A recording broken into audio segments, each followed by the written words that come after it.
Capítulo 7. A queda de Otávio. A ausência de Aniceto deu ensejo a palestras interessantes.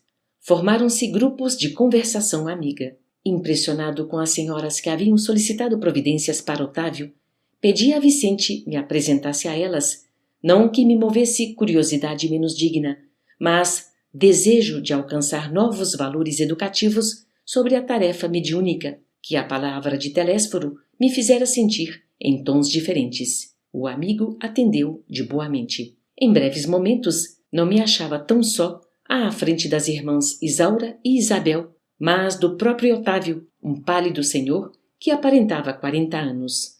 Também sou principiante aqui, expliquei, e minha condição é a do médico falido nos deveres que o senhor me confiou. Otávio sorriu e respondeu: possivelmente, o meu amigo terá a seu favor o fato de haver ignorado as verdades eternas no mundo. O mesmo não ocorre comigo. Ai de mim! Não desconhecia o roteiro certo que o pai me designava para as lutas na terra. Não possuía títulos oficializados de competência. Entretanto, dispunha de considerável cultura evangélica, coisa que, para a vida eterna, é de maior importância que a cultura intelectual simplesmente considerada. Tive amigos generosos do plano superior que se faziam visíveis aos meus olhos. Recebi mensagens repletas de amor e sabedoria, e, no entanto, caí mesmo assim, obedecendo à imprevidência e à vaidade. As observações de Otávio impressionavam-me vivamente. Quando no mundo eu não tivera contato especial com as escolas espiritistas e experimentava certa dificuldade para compreender tudo quanto ele desejava dizer. Ignorava a extensão das responsabilidades mediúnicas, respondi.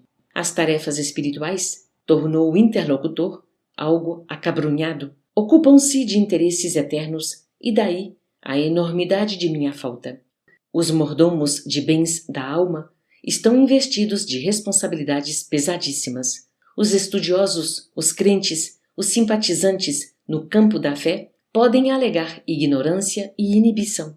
Todavia, os sacerdotes não têm desculpa. É o mesmo que se verifica na tarefa mediúnica. Os aprendizes ou beneficiários nos templos da revelação nova podem referir-se a determinados impedimentos, mas o missionário é obrigado a caminhar com um patrimônio de certezas tais que coisa alguma o exonera das culpas adquiridas. Mas, meu amigo, perguntei a Assaz impressionado, que teria motivado seu martírio moral? Noto-o tão consciente de si mesmo, tão superiormente informado sobre as leis da vida, que me custa acreditar se encontre necessitado de novas experiências nesse capítulo. Ambas as senhoras presentes mostraram estranho brilho no olhar, enquanto Otávio respondia: relatarei minha queda. Verá como perdi maravilhosa oportunidade de elevação. E, após mais longa pausa, continuou gravemente. Depois de contrair dívidas enormes na esfera carnal, noutro tempo, vim bater às portas de nosso lar, sendo atendido por irmãos dedicados que se revelaram incansáveis para comigo. Preparei-me então, durante 30 anos consecutivos, para voltar à terra em tarefa mediúnica, desejoso de saldar minhas contas e elevar-me alguma coisa. Não faltaram lições verdadeiramente sublimes, nem estímulos santos ao meu coração imperfeito. O Ministério da Comunicação favoreceu-me com todas as facilidades e, sobretudo, 6 entidades amigas movimentaram os maiores recursos em benefício do meu êxito. Técnicos do auxílio acompanharam-me à terra nas vésperas do meu renascimento, entregando-me um corpo físico rigorosamente sadio. Segundo a magnanimidade dos meus benfeitores daqui, ser-me-ia concedido certo trabalho de relevo na esfera de consolação às criaturas. Permaneceria junto das falanges de colaboradores encarregados do Brasil, animando-lhes os esforços ou atendendo a irmãos outros, ignorantes, perturbados ou infelizes. O matrimônio não deveria entrar na linha de minhas cogitações, não que o casamento possa colidir com o exercício da mediunidade, mas porque meu caso particular assim o exigia.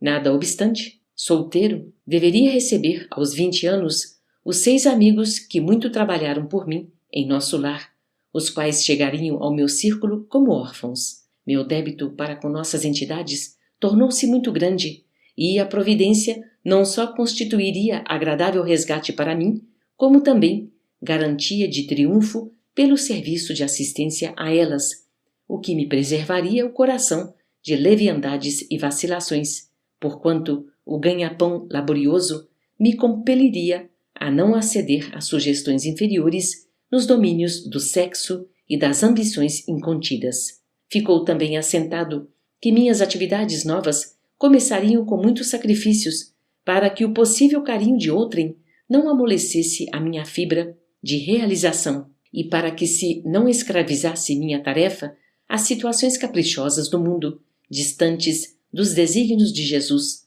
e, sobretudo, para que fosse mantida a impessoalidade do serviço. Mais tarde, então, com o correr dos anos de edificação, me enviariam de nosso lar socorros materiais cada vez maiores, à medida que fosse testemunhando renúncia de mim mesmo, desprendimento das posses efêmeras, desinteresse pela remuneração dos sentidos, de maneira a intensificar progressivamente a semeadura de amor confiada às minhas mãos. Tudo combinado, voltei, não só prometendo fidelidade aos meus instrutores, como também hipotecando a certeza do meu devotamento às 6 entidades amigas, a quem muito devo até agora.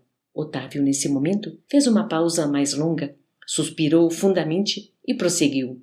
Mas, ai de mim, que olvidei todos os compromissos. Os benfeitores de nosso lar localizaram-me ao lado de verdadeira serva de Jesus.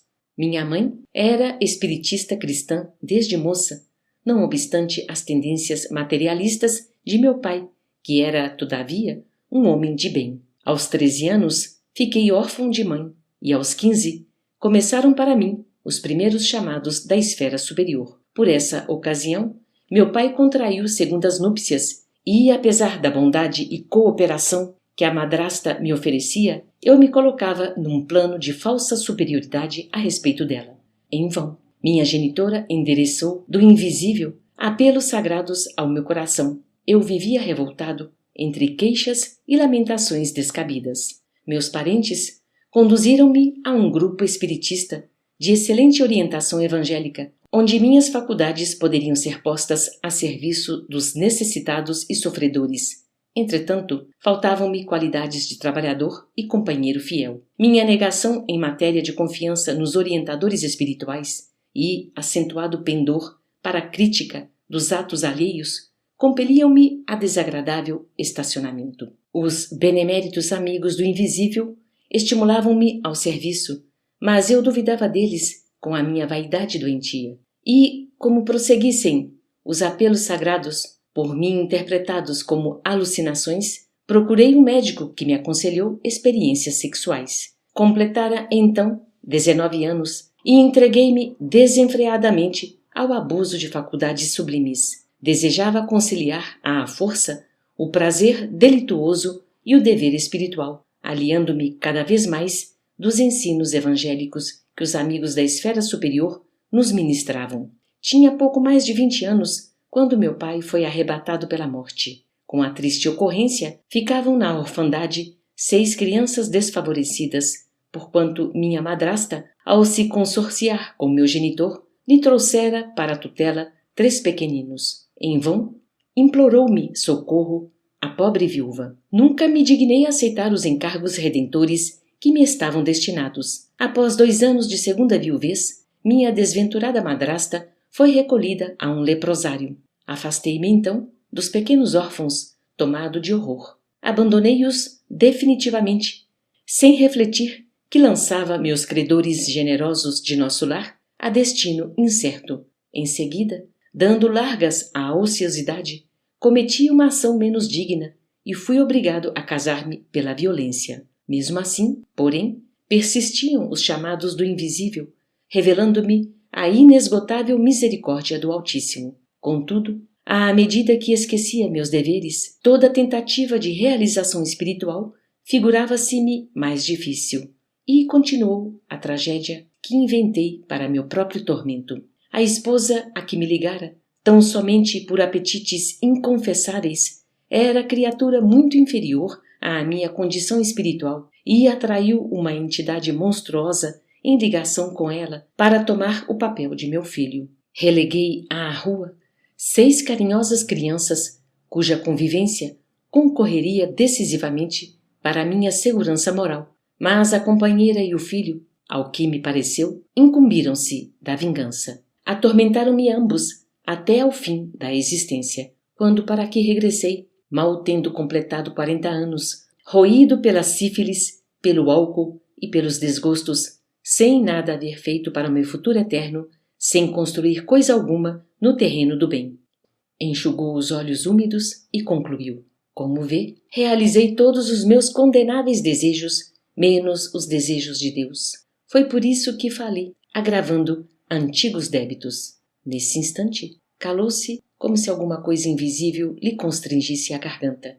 Abracei-o com simpatia fraternal, ansioso de proporcionar-lhe estímulo ao coração. Mas Dona Isaura aproximou-se mais, acariciou-lhe a fronte e falou: não chores, filho. Jesus não nos falta com a bênção do tempo. Tem calma e coragem. E, identificando-lhe o carinho, meditei na bondade divina que faz ecoar o cântico sublime do amor de mãe, mesmo nas regiões de além-morte.